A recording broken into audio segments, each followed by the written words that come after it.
Më shumë se 100 shtëpi u shkatruan nga zjarri të premten pranë qytetit Drammen në jug të Norvegjisë, ndërsa zjarrfikësit luftuan për të kontrolluar flakët me serërave të forta, kanë bërë të ditur autoritetet norvegjeze.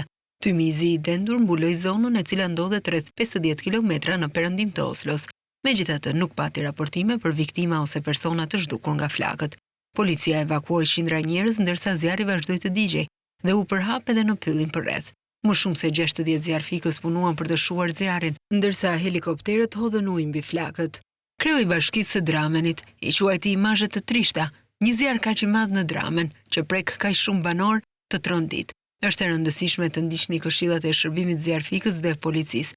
Bashkia e Drammenit ka aktivizuar stafin e saj të menaxhimit të krizave. Ky është një zjarr i madh që prek të gjithë qytetin. Këto janë pamje të trishta për tu parë, u shpreh kreu i Bashkisë së Drammenit, ndërsa një prej banorëve tha se ishte ndër të parët që pa zjarrin kur nisi. Flakët u përhapën me shpejtësi, era mori gjithçka, është e tmerrshme për tu parë. Nuk ndodh shpesh një zjarr i tillë, theksoi ai. Sa kaq nuk dihet ende shkaku i zjarrit, teksa kanë nisur menjëherë hetimet.